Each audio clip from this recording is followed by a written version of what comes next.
I'm sorry, I was more there.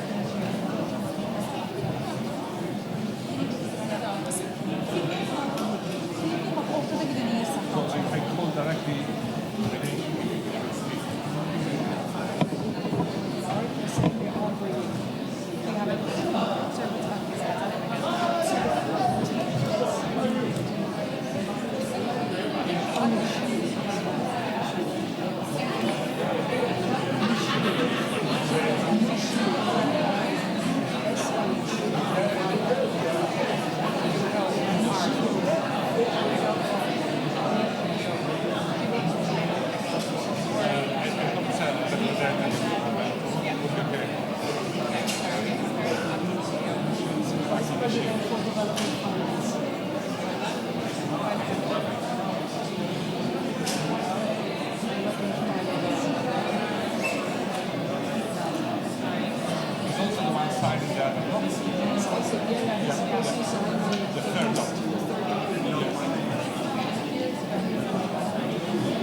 So,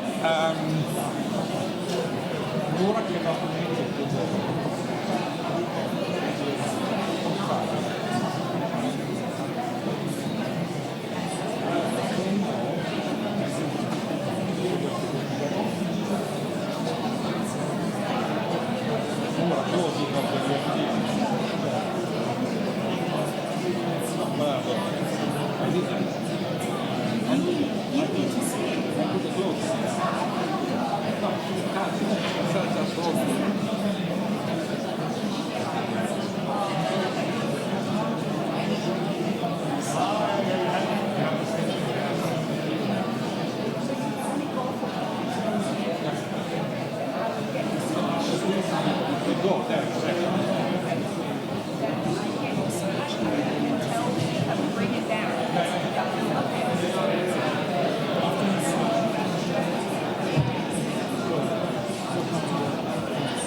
Good afternoon, please, Excellencies, ladies and gentlemen, if you can take your seat.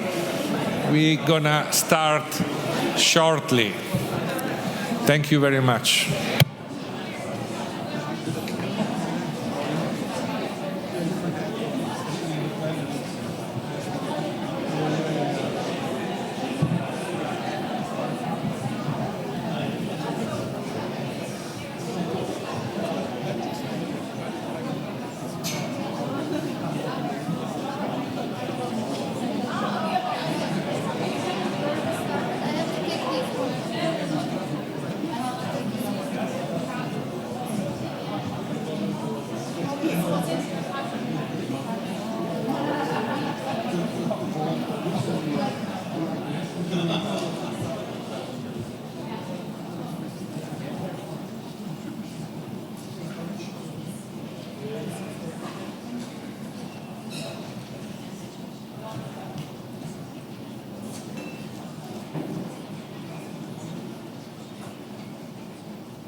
Good afternoon, ladies and gentlemen, excellencies. It is my pleasure to welcome you to this very important event.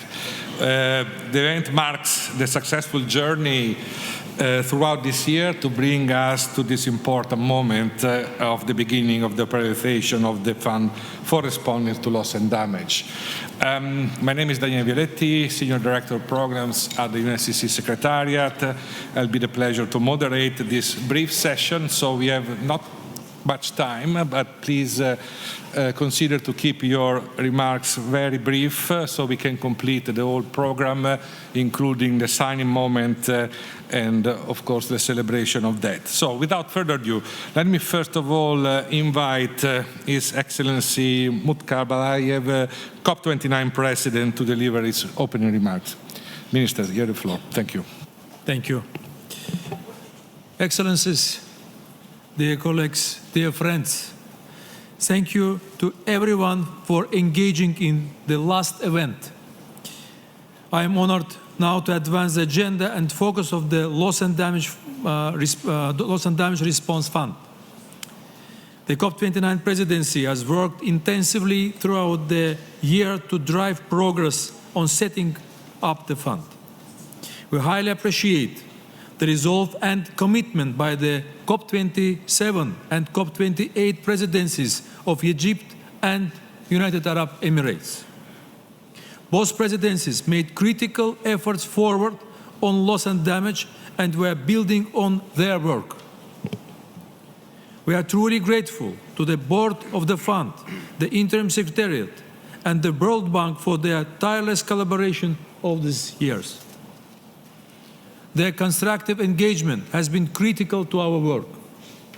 In September, Azerbaijan hosted the third meeting of the board in Baku. There we made tangible progress, including the election of the director of the fund. We also completed the preparation that set the ground for this historic milestone.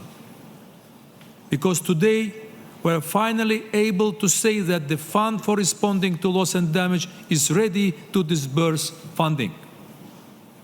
That is because we are signing crucial new documents today. First, we are signing the host country agreement with the Philippines. Second, we are signing the hosting and trustee agreement with the World Bank. And third, we are signing contributor agreements with donor countries. We also appreciate countries that have reconfirmed their previous pledges. This progress will allow us to finally turn pledges into real support. That means that funding will be able to flow in 2025. This is an important win for vulnerable communities. It is the result of years of work.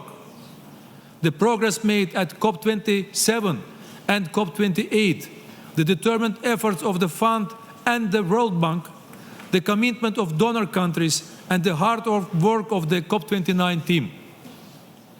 Dear colleagues, we should reflect on what this breakthrough will mean for real people. It means houses being rebuilt, people being resettled, and lives and livelihoods saved. But our mission is not completed. Now the fund needs to identify projects to get long-awaited support flowing. All countries that have pledged money must complete their contributor agreements. And we call for more pledges to the fund so we can meet the urgent needs of climate change victims. I know you will answer this call and show leadership and commitment. Dear colleagues, we have achieved this breakthrough in Baku on the second day of the COP29 presidency. This is an important step to enable action on loss and damage. Now we must drive this momentum forward on the NCQG, on Article 6, and across all climate pillars. COP29 is our chance to move forward in solidarity for a green world. We will work with you all to achieve it. I thank you.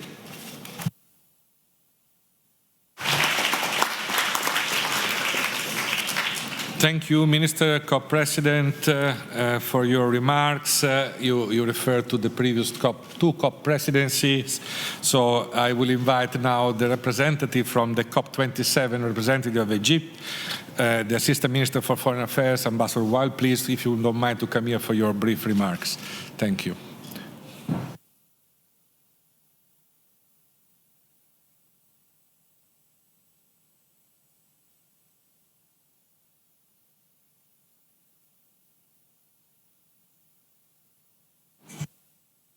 Can we open the microphone there, please?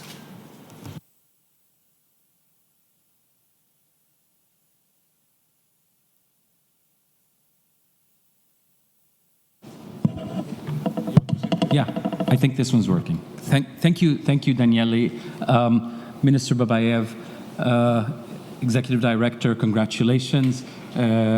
Jean-Christophe, Richard, good luck. Wish you all the best. The World Bank, thank you for your continued cooperation and support in this regard as a trustee.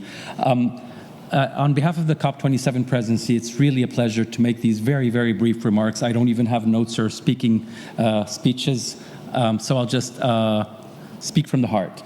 Basically, we're very proud in Egypt in COP27 where we were able to bring the issue to the agenda, which was lagging behind, and it was a real injustice for many, many years.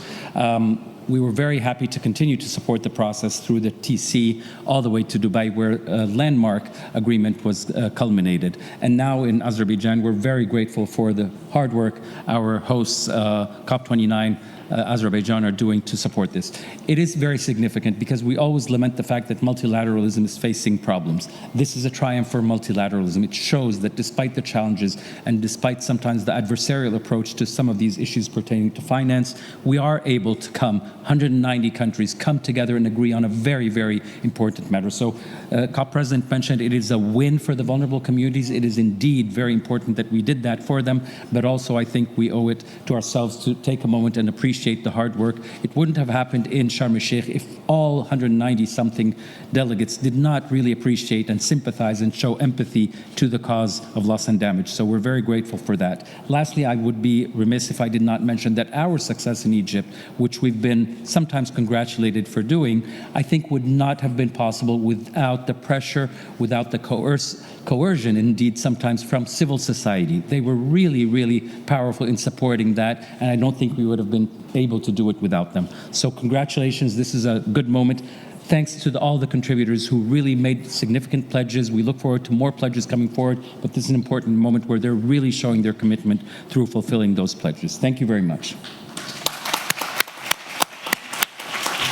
Thank you very much, Ambassador, to keep the short remarks and waiting for the next speaker from COP28 presidency. I have the great pleasure to invite Ibrahim Achak-Jong, Executive Director, Fund for Responding to Loss and Damage, to provide his remarks. Thank you very much. Well, thank you very much, Mr. Moderator. Let me begin by congratulating Azerbaijan and the COP29 presidency for using the convening power to further the conversation we had at COP28 to get us where we are. I think you deserve a round of applause for all you've done to get us over here. I wanted to acknowledge what has been discussed earlier in our conversation. We've demonstrated to this fund what we can achieve through global solidarity. And we can do more. And that's why all of us are extremely excited and motivated that if we use the same global solidarity we use up to now, we can certainly move mountains. It is also important to recognize from the Secretary General, from COP29, from the World Bank, I sense the desire to keep the momentum of the energy got us where we are. And that momentum is needed now more than ever, so that we can get the resources where it's needed and protect the lives and livelihood of the most vulnerable. It has been said over and over again, yes, we're extremely grateful for the money that's been pledged so far, with the intention of turning those pledges into real resources so we can begin to actually disperse them as quickly as possible once the access modalities are actually put in place. It has also been said that the demand for the response is in the billions, and I have no doubt under the leadership of the COP29 presidency, we can continue to make a call to action and make sure we can get more resources so we can meet the demand across the developing countries. I'm also mindful that it is extremely important that we remain that inclusiveness, the transparency in reaching out to all different stakeholders so all the voices are heard. It is my distinguished honor to actually congratulate again Philippines for being the host of our board. Your leadership and your determination will be extremely critical in making us successful. And last but not least, the World Bank, for what you've done remarkably in 6 months, is something to be saluted. It shows your determination, you promise, and you deliver. And that's what we want at the fund, and that's something certainly to be recognized. As the inaugural executive director, with all the reminder that I've gotten since I got here about the challenges, the pressure, I think I'm a small guy, I can handle pressure. But on the more serious note, I am determined, committed, energized, inspired by what I've heard so far to make sure we can all roll our sleeves and deliver on behalf of millions of people across the developing world who are expecting so much so that we can protect the lives and livelihood of many people. So I'm leaving Baku, hopefully after COP29, really determined to do the work so we can deliver. And congratulations again, and this is really an incredible moment of what we can achieve together. Thank you. Thank you very much, Ibrahim, and of course you can always count on the support of the SEC Secretariat in your work. Let me turn now to the two co-chairs of the board, inviting both in the order you prefer, but I can see first Jean-Christophe on my right, so Jean-Christophe first and then Richard Sherman afterward. Thank you very much. Thank you, Daniele. Well, I will be brief. It's been a journey. It's been complicated. It's been a little bit long, but not that long, actually, as I said to my colleague. But today is not a day to elaborate. It's a day to celebrate. So let me just thank first the 3 COP presidency, which has made that possible. I think it's been also a journey from Sharm el-Sheikh to Baku to make that possible.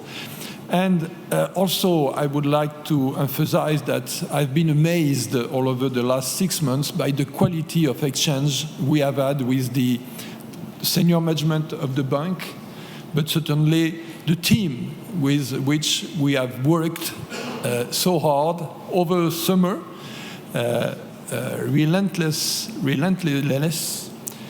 And I want to certainly name Renaud and Maitreyi as 2 very nice people, almost friends now after all these actions we have had over the last 6 months, and who have been quite instrumental in driving the process on their side and helping us sort out many issues that we confronted over the last year.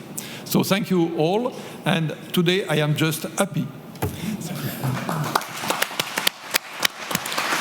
Thank you, Jean-Christophe. Richard, please. Thank you, Daniele. And let me start off where Jean-Christophe left off, and to support all his comments, to thank the colleagues in the World Bank, the team that we've been engaging with for the last 6 months, our board, the secretariats that have been hosting us, the COP presidencies from 27 to 28 to 29. I think, as Ambassador Wales said, this is in fact a true victory for multilateralism in a very trying time. We should pause and remember that. We still have 2 weeks to further that multilateral action. We have a number of agenda items, if we progress here, which will make a significant impact on loss and damage. If we have action on mitigation and adaptation and action on finance for loss and damage, we would have then amplified that victory that we have had today. Finally, a final word to the government of the Republic of the Philippines. There are some of us on the current loss and damage fund for responding to loss and damage board that were taken under the wing of the legendary Filipino negotiator in this process, the mighty Bernarditas Muller. It is a great honor, I think, for Mohammed, David, and myself, at least to speak for the three of us, who Bernarditas was our mentor, to have this fund be granted, this board be granted the capacities in the Philippines as an immense success of the work of the Philippines in this multilateral regime. So I'm looking forward very much to sign this agreement with you and to be in Manila for our first board meeting in the host country in December. So thank you very much, colleagues. Thank you, Richard, and both of you as co-chairs for your leadership in conducting the work of the board to this point this year and beyond. So I will invite now the representative from the World Bank, Aki Nishio, who's the Vice President of Development Finance, to come here on stage for his remarks. Thank you very much. Thank you very much. I'm Aki Nishio, and the VP for Development Finance in the World Bank, and I work very closely with Maitrey. For this session, I'm just a mouthpiece for our Senior Managing Director, Axel van Trotzenberg, who has lost his voice, unfortunately. But he really, really wanted to be here for this very important event. So that's why I'm speaking on his behalf. So I'm going to convey his message, but please imagine that it's Axel who's talking, and it's not me. So I wish success to the Executive Director, Ibrahima, and the Board of Directors for the fund, for responding to loss and damage in their fundraising and fulfilling the fund's mandate to provide financial support to vulnerable countries hardest hit by climate impacts. And my sincere thanks to the international community who put their faith in the World Bank to deliver on its commitment to serve as the interim trustee and host the new independent secretariat for the fund for the initial 4-year period.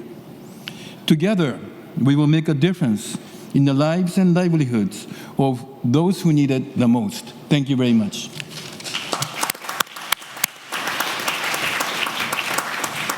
Thank you.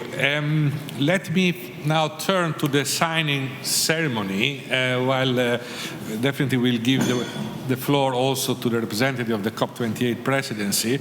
But this is a very important moment, so I would like to invite Richard and Jean-Christophe as co-chair and Axel representing the World Bank to sign the agreement on hosting arrangements for the Secretary of the Fund for responding to loss and damage, here on the podium in front of you. Thank you.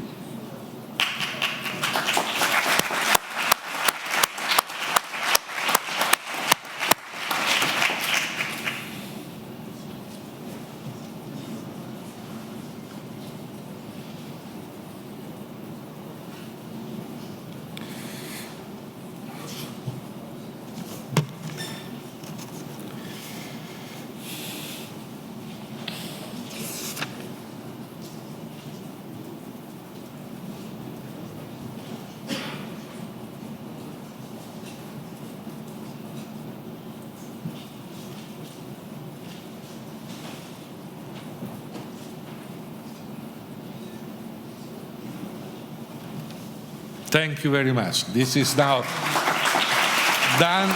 Congratulations to all of you. All right, I'll now invite again Mr. Nishio, I understand, to sign the next document.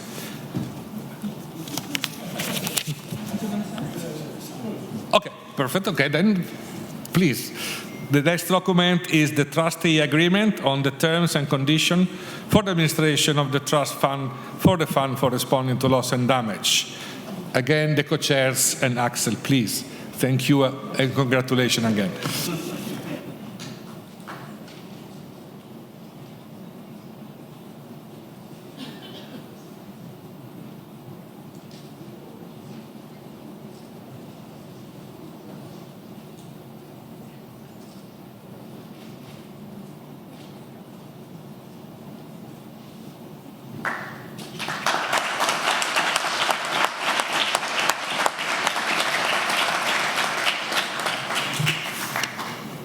Okay, so moving on, I would like now to invite for the next moment Miss Maria Antonia Yulo Loizaga, Honorable Secretary of the Department of Environment and Natural Resources of the Philippines, to speak briefly here from the podium, or here, perfectly, on the host country agreement between the Philippines and the board of the Fund for Responding to Loss and Damage. Excellency, you have the floor. Thank you.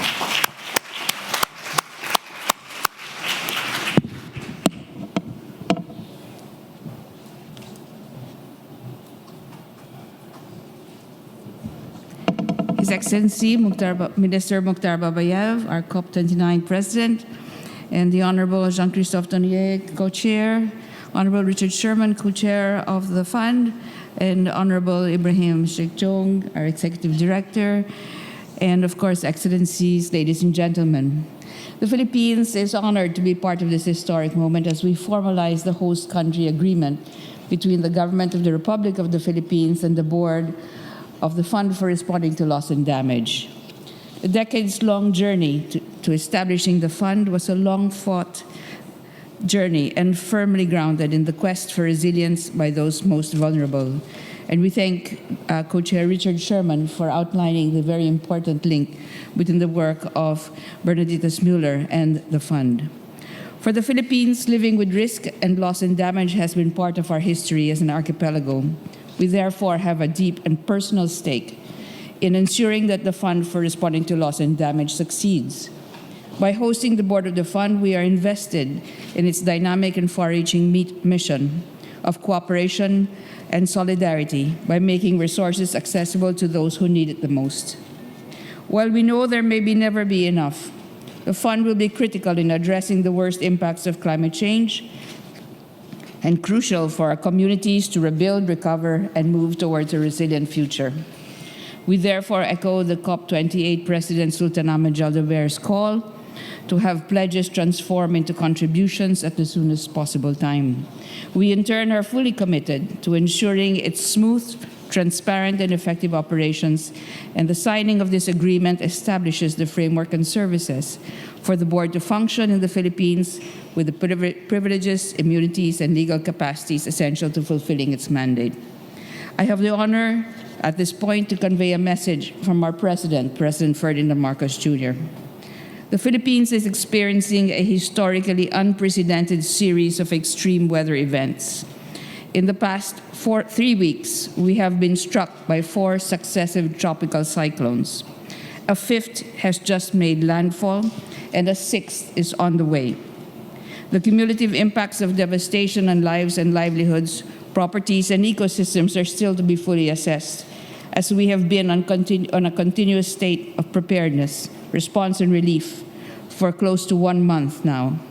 Our President wishes to inform the parties of the deep devastation we are suffering from the unrelenting impacts of these tropical cyclones, and wishes for this unprecedented experience to serve perhaps as a baseline, not only for what climate-vulnerable developing countries are and will be in fact enduring in these uncertain and unpredictable times, but also of our capacity to recover, given the adequate and timely access to resources.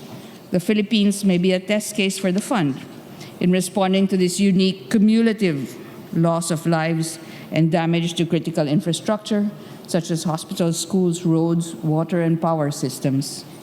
He looks forward to meeting with the UNFCCC Secretariat, the co-chairs, the board, and with the Executive Director, Diong, to explore how we may work with the fund and provide the support needed to accelerate its operationalization during the week of the 4th board meeting in Manila this December. We have come as a delegation to Baku to advance 4 of our goals, specifically in the areas of climate finance, adaptation, and just transition.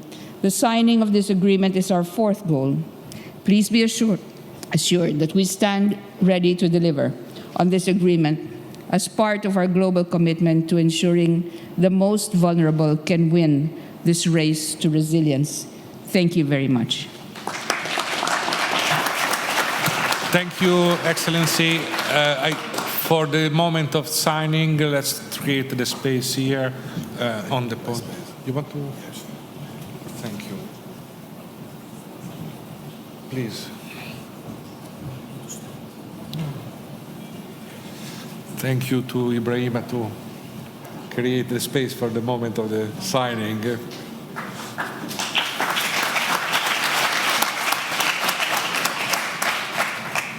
it is. Please.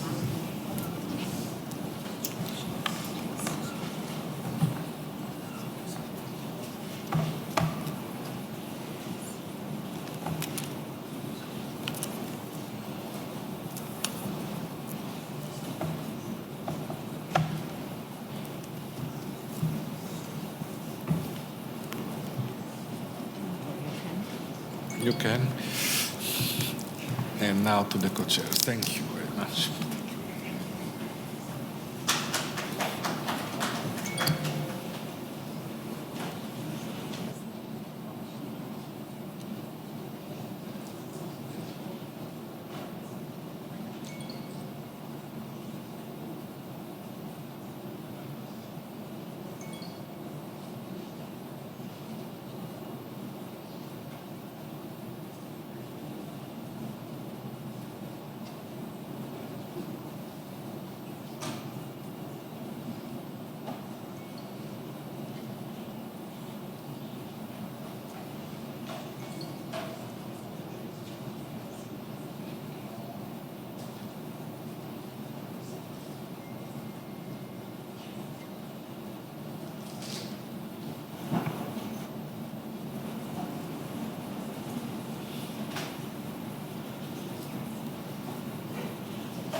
Thank you very much. Thank you.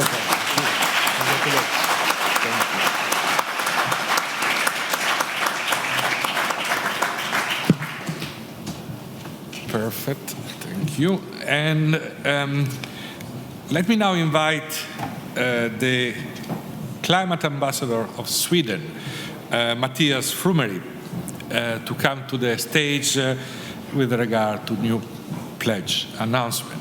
Another important moment. Thank you very much, Matthias. Thank you, Daniele.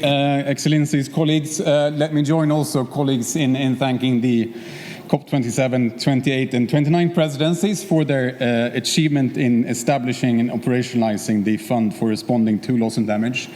It is indeed crucial that we as a global community come together to tackle this issue, first and foremost, by, of course, addressing its root cause to reduce and limit greenhouse gas emissions by deploying the solutions we have available, but also adapting our societies and enhancing our resilience.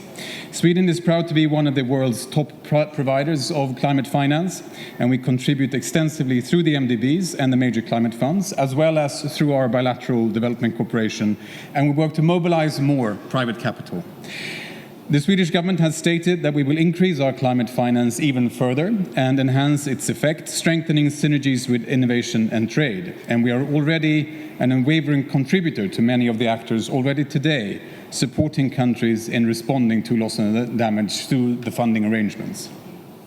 And to complement our existing support, I am happy today to announce a new pledge of 200 million Swedish krona, approximately $19 million US, to the Fund for Responding to Loss and Damage.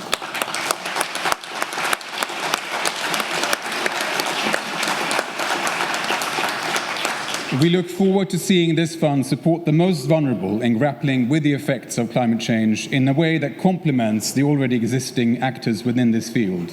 And we hope to see more pledges to this fund in the years to come, including from all countries in a position to do so. Philanthropies as well as the private sector. We need all hands on deck. Thanks very much. Thank you very much, Matthias. So we have to turn now back to the COP presidencies, the COP28 presidency. Please, Anna Alashimi, Chief Negotiator of COP29 UAT. Anna, please, you have the floor. Thank you so very much, Daniele, and thank you all, distinguished speakers, Mr. COP President, Excellencies, ladies and gentlemen. It is a true honor to join you today for what is a key moment in sort of this loss and damage journey. And we're reminded, of course, that there was a fight just 24 months ago for this to even be an item on the agenda of the COP. And so it is truly momentous how far we've come in such little time. But we are also reminded, as we were in the last session, just how far we still have to go. Allow me to commend the COP27 presidency for their leadership in getting us to this point, and to all members of the international community, world leaders, ministers, civil society, business, IGOs, for the spirit of solidarity that really got us here.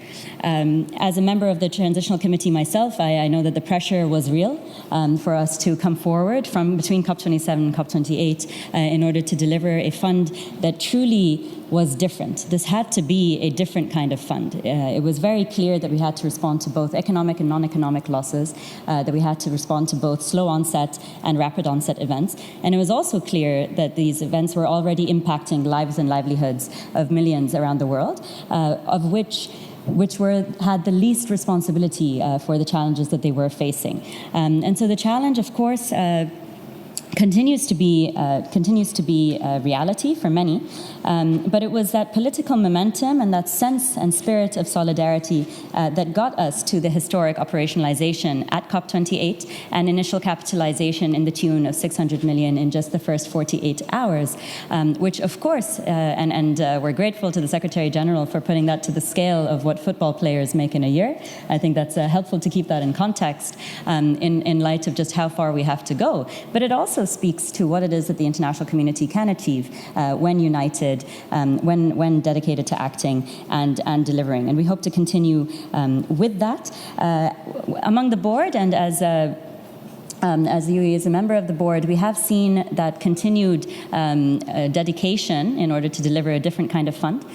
We have seen a lot of work that's been put, and we're honored to witness today the signing of significant agreements, which I understand we often find ways to stretch to years, but have done in a matter of 6 to 9 months. These key agreements with both the World Bank and with the host country of the Philippines, who we're truly grateful for the record speed with which the executive order was delivered to grant legal personality to the board, allows us to be in a place now where we can turn focus, as His Excellency Abdullah Balala said an hour ago, to delivery and to ensuring that we are supporting those that are already experiencing climate impacts. And so from the perspective of the UAE, we certainly want to call for the delivery or conversion from pledges into contributions. We welcome this space to be able to do that. We welcome the pledge from Sweden and encourage others to come in. We do thank you also for mentioning that actually the governing instrument allows for a wide variety of sources, and so to non-government entities, please don't be shy. We also appreciate that funding arrangements are already underway. A lot of work still has to be done. But we really want to ensure that we don't lose sight in the excitement and political momentum, that we do not lose sight of the priority of ensuring this can move on. Ambassador Wael said it well, I think, at COP28. Loss and damage, and this fund in particular, has proven that multilateralism is alive and well and can deliver for people. It's a tool for us to show that our process can really deliver when we put our minds to it. And so we do hope to ensure that this fund can continue to be a demonstration of what the international community can achieve. Loss and damage needs to, certainly the funding needs to be accessible, affordable, and at scale. It needs to be predictable, and this really needs to demonstrate what it is that we can do for climate justice and ensuring that we are delivering for the urgency of people that are already experiencing its impact. So great news today, and this is just the beginning, hopefully. Thank you so very much. Thank you, Anna. The whole COP28 presidency. So we are at the end of our event, but before closing, I will invite Yalcin Rafiev, COP29 lead negotiator, to say a few words, and then we can close with a family photo to mark this event. Yalcin, please. Thank you, Daniele. Excellencies, dear colleagues, ladies and gentlemen, it's my great pleasure to be here at this very historic and remarkable event. To conclude this ceremony, I extend my sincere thanks to each of you for your unwavering support and dedication. Your commitments is paving the way towards our shared goal, a world where the impacts of climate change are addressed with both urgency and compassion. The Fund for Responding Loss and Damage is a vital mechanism in our global response to the global climate crisis. For many communities, the damage has already been done. Homes have been lost, livelihoods destroyed, and lives shattered. This fund represents a lifeline, a means to provide the necessary support to those who are already experiencing the devastating consequences of climate change. This is particularly true for our friends in small island developing states and least developed countries. The COP29 presidency worked hard throughout the year to advance progress on full operationalization of the fund. Today's signings of institutional documents mark a historic milestone on the journey to providing funding for losses and damages to countries in need. On behalf of the COP29 presidency, I would also like to express our sincere gratitude to Sweden for their pledge. We call for more pledges to the fund so we can meet the urgent needs of climate change victims. Dear colleagues, our collective commitment has succeeded in taking a significant step closer to enabling action where it is truly needed most urgently to alleviate those devastating impacts of climate change we can no longer prevent. An operational fund means the long-awaited support and necessary resources for those who need them. And it means that we are fulfilling the promises we have made at COP27 and COP28. This is a key to achieving our shared objectives. By meeting our previous commitments, we build trust, and this trust is the bedrock of the climate process and empowers us all to reach for higher ambition. Colleagues, we all know that there is still work to be done. On behalf of COP29 presidency, rest assured that you can continue to count on our full support throughout this process, every step of the way. This year's COP is not just about negotiations, it's about action. It's about enhancing our ambition and enabling real, tangible action. The commitments we make here in Baku must translate into actions that protect our planet and its people. Ladies and gentlemen, moving forward, it's clear that only through collaboration and collective action can we overcome the immense challenges ahead. We must act with urgency and in solidarity to build green, resilient, and sustainable future.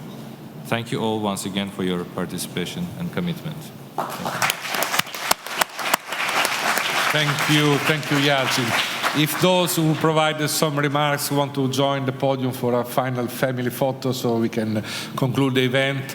And thanks to all for this moment, and we're all looking forward to the full operationalization of the fund. Thank you again, and have a nice rest of the day. Thank you.